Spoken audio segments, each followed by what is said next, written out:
नमस्कार, deep the knowledge world में आप सभी लोगों का स्वागत। जैसा कि आपको पता है, माध्यमिक शिक्षा बोर्ड राजस्थान द्वारा ब्लूप्रिंट जारी कर दिया गया है। तो अब हम इन वीडियोस के माध्यम से जो ब्लूप्रिंट के ऊपर आधारित जो इम्पोर्टेंट क्वेश्चंस है जो एग्जाम में आने लायक है, वो चैप्टर वाइज हम डिस्कस करेंगे, चर्चा करेंगे इस चैप्टर से कौन सा क्वेश्चन एग्जाम में आ सकता है। वीडियो स्टार्ट करने से पहले मैं आपको बता दूं कि लगभग इस प्रकार के मॉडल पेपर्स में पिछले 4-5 साल से बना रहा हूं और जिनका सक्सेस रेट लगभग 95% है, यानी कि 80 में से लगभग 75 नंबर के क्वेश्चन इन मॉडल पेपर्स में से आ जाते हैं।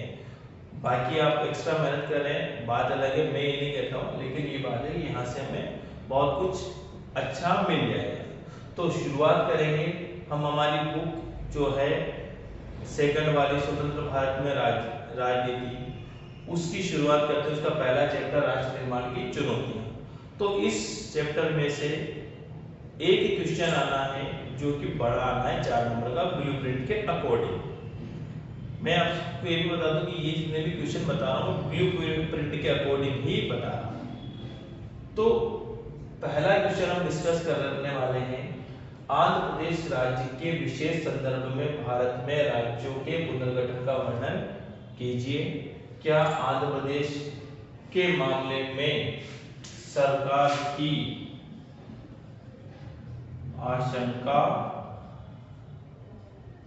सही सिद्ध हुई?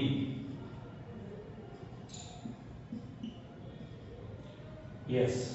तो इसका आंसर हमें लिखना है। सबसे पहले तो आंध्र प्रदेश राज्य के विशेष संदर्भ में, तो आंध्र प्रदेश का संदर्भ क्या था? भाषा का आधार पर राज्य का पुनर्गठन। तो सबसे पहले जो इस प्रॉब्लम का बैकग्राउंड है हम उसको समझें। कहां से होती है? 1920 कांग्रेस का नागपुर अधिवेशन। इस अधिवेशन में कांग्रेस ने ब्रिटिश सरकार के जो राज्यों का गठन है उसको अस्वीकार करते हुए घोषणा की कि भाषा के आधार पर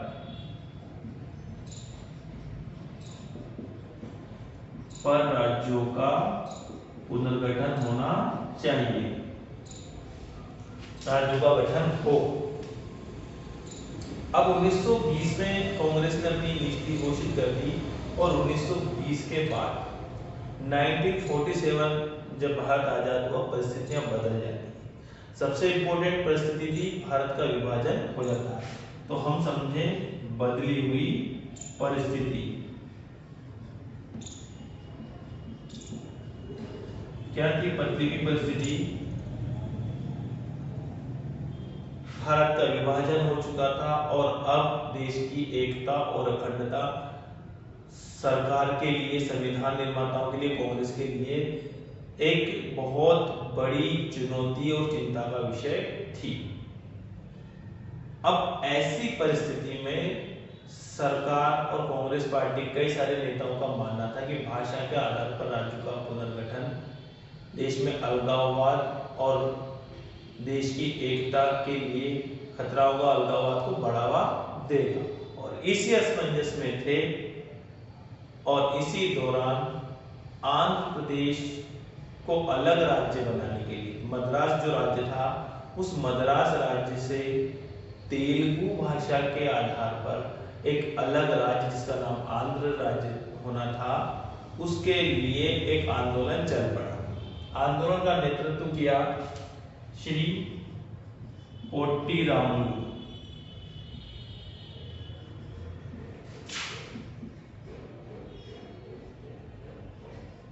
और जब यह आंदोलन चल रहा था और उसी समय पोट्टी रामुलु भूख हड़ताल पर बैठकर भूख हड़ताल के 56वें दिन इनकी मृत्यु हो गई।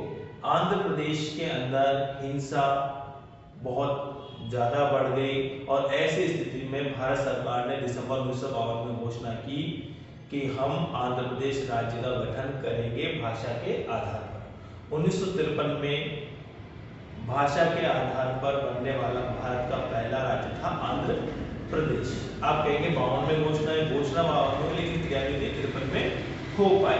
अब इसके बाद भारत सरकार ने और राज्यों के गठन के लिए भी वहां भी ऐसी समस्या न आए, 1953 में एक राज्य पुनर्गठन आयोग गठित किया।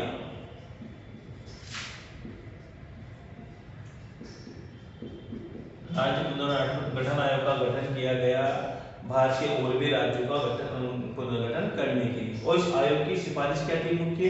इसकी सिफारिश थी कि भाषा के आधार पर राज्यों का पुनर्गठन हो, ठीक है। और इसकी सिफारिश के पश्चात देश के अंदर 14 राज्य और 6 केंद्र शासित प्रदेश बने। ये तो था हमारा गठन। अब बात करते हैं क्या आंध्र प्रदेश राज्य के मामले में सरकार, आंध्र प्रदेश के मामले में सरकार की आशंका सही सिद्ध हुई। तो पहले तो आशंका क्या थी कि अगर भाषा के आधार पर राज्यों का गठन होता है तो देश में अलगाववाद को बढ़ावा मिलेगा, देश की एकता और अखंडता खतरे में आ जाएगी। हम देखते हैं कि आजादी के इतने साल बाद कि यह आशंका निर्मूल सिद्ध हुई। इसके बाद और भी राज्यों का भाषा का आधार पर गठन किया गया, जैसे महाराष्ट्र और गुजरात का विभाजन हुआ वो भाषा के आधार पर था। तो और भी राज्यों का विभाजन हुआ और इससे लोकतंत्र खतरे में नहीं पड़ा, बल्कि जनता की भारतीय लोकतंत्र में भागीदारी और सहभागिता और ज्यादा हो पाई। तो ये था हमारा पहला क्वेश्चन इस चैप्टर का। इसका आंसर हमें इस प्रकार से लिखना है। दूसरा क्वेश्चन आएगा इसी चैप्टर में से, वो है, आप नोट डाउन कर लें, आंसर लिख लें और अच्छे से प्रैक्टिस कर लें, क्योंकि संभावनाएं 2 क्वेश्चन में से एक क्वेश्चन के एग्जाम में आने की बहुत ज्यादा है। प्रश्न पूछने की लैंग्वेज चेंज हो सकती है, लेकिन प्रश्न यही है, 95% चांस यहीं से आने की है। प्रश्न नंबर 2 रहेगा हमारा भारत का विभाजन। तो भारत विभाजन की चुनौतियां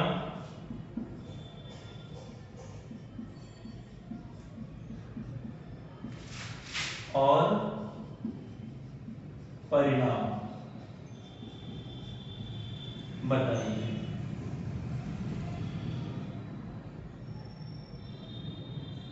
देखिए 2 पार्ट है, चुनौतियां और एक परिणाम। तो चुनौती क्या थी हमारे सामने?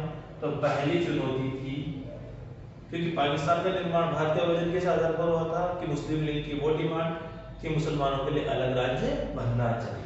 तो पहली चुनौती यहाँ आ जाती है कि ऐसा कोई क्षेत्र नहीं था जहां मुसलमान बहुसंख्यक हो। देखिए इसको पूरा कर लेना, मैं शॉर्ट में लिखूंगा, वीडियो की प्रॉब्लम है। मुसलमान बहुसंख्यक हो ऐसा कोई क्षेत्र नहीं था, यानी कि एक ऐसा देश का हिस्सा जहां मुसलमान ही मुसलमान हो बहुत ज्यादा, तो उसको आसानी से आप विभाजित कर सकते हैं। तो देश के अलग अलग हिस्सों में छोटे छोटे टुकड़ों में मुसलमान अवेलेबल थे, कहीं ज्यादा थे कहीं कम थे, लेकिन ऐसा कोई हिस्सा नहीं था जहां पर मुसलमान बहुसंख्यक हो। पहली चुनौती तो ये थी। दूसरी ये थी, अगर इसमें भी देखा जाए तो भारत के पूर्वी और पश्चिमी 2 अलग अलग हिस्सों में मुसलमानों की संख्या ज्यादा थी। तो पूर्वी और पश्चिमी हिस्सा जो था पाकिस्तान में गया,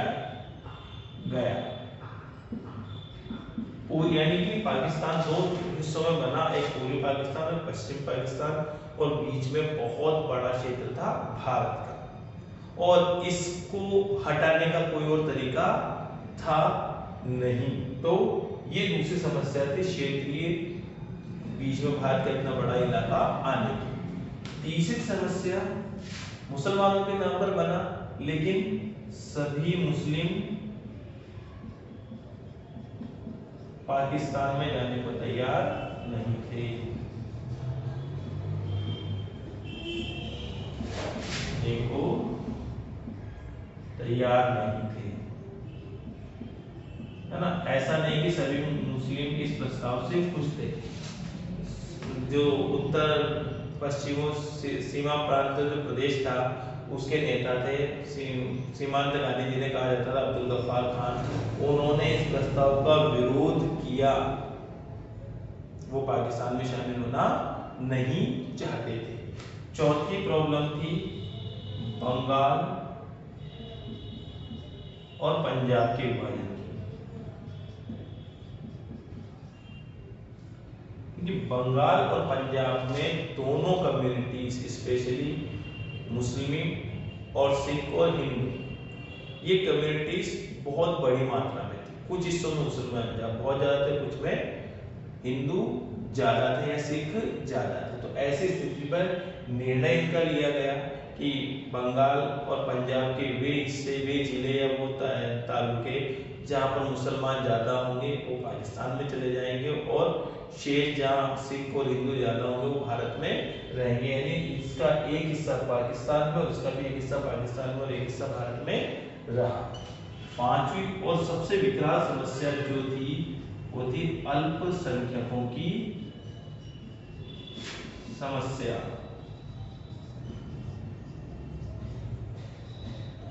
देखिए अल्पसंख्यकों की प्रॉब्लम क्या है, ऐसा नहीं कि मुसलमानों के लिए अलग देश बन गया तो भारत के सभी मुसलमान पाकिस्तान में चले गए।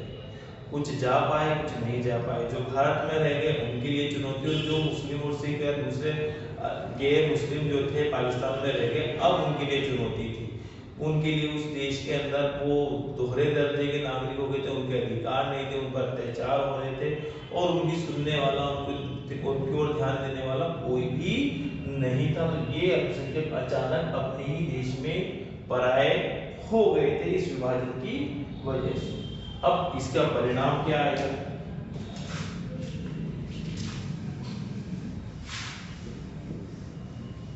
देखिए परिणाम में सबसे पहला और भयंकर दुष्परिणाम था व्यापक हिंसा। विभाजन के पश्चात भारत और पाकिस्तान में धर्म के नाम पर बहुत जबरदस्त सांप्रदायिक दंगे हुए और मारकाट मची। पाकिस्तान के अंदर जो गैर मुस्लिम थे उनके ऊपर अत्याचार हुए, स्पेशली हिंदू और सिखों के ऊपर। और भारत में भी जहां मुस्लिम और सिख बड़ी आबादी में थे, जहां हिंदू और सिख बड़ी आबादी में थे, वहां मुसलमानों पर बड़े अत्याचार हुए, बड़े लेवल पर सांप्रदायिक दंगे हुए जो आज तक कभी भारत में नहीं हुए थे। दूसरा दुष्परिणाम हमें देखना पड़ता है इतिहास का सबसे बड़ा पलायन।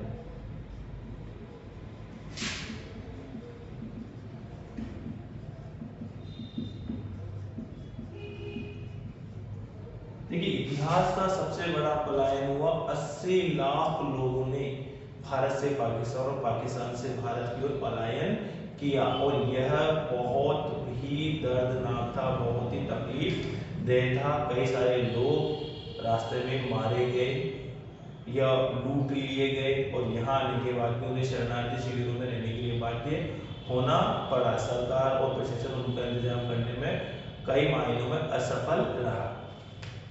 तीसरी थी महिलाओं पर अत्याचार।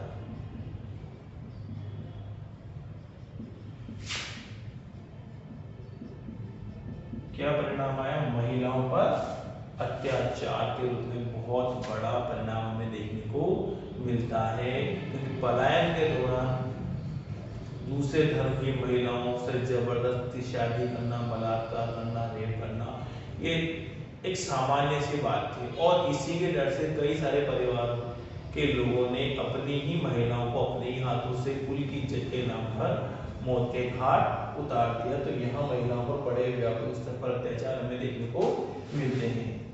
चौथा जो परिणाम था वित्तीय और प्रशासनिक विभाजन के रूप में देखने को मिला।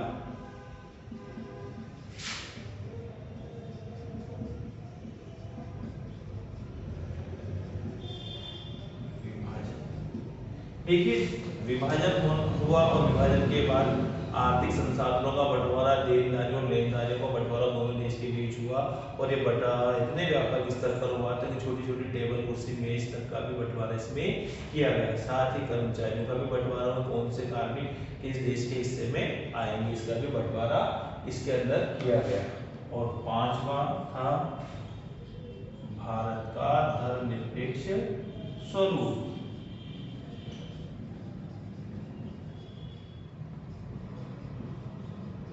देखिए ऐसा माना गया कि पाकिस्तान बन गया मुसलमानों के नाम पर बना, धर्म के नाम पर बना, तो जो भारत है कई सालों का मानना था वो सोचता है हिंदू राष्ट्र घोषित हो जाना चाहिए, लेकिन तात्कालिक भारत सरकार इसके लिए तैयार नहीं थी। वो भारत को सर्वधर्म समभाव वाला देश चाहती थी और धर्मनिरपेक्ष देश चाहती थी। इसीलिए भारत के धर्मनिरपेक्ष स्वरूप के संविधान में भारत को धर्मनिरपेक्ष कहा गया और सरकार ने इसको बनाए रखने का प्रयास किया। तो ये थे इसके प्रमुख परिणाम। ये दो क्वेश्चन हैं जो पहले चैप्टर में काफी इंपॉर्टेंट है और जिनके आने की संभावना 95% है। आप इनको तैयार कर लीजिएगा, नोट डाउन कर लीजिएगा और अच्छे से लिखने की प्रैक्टिस कर लीजिएगा। तो ये था हमारा आज का पहला वीडियो। उम्मीद है आपको पसंद आया होगा।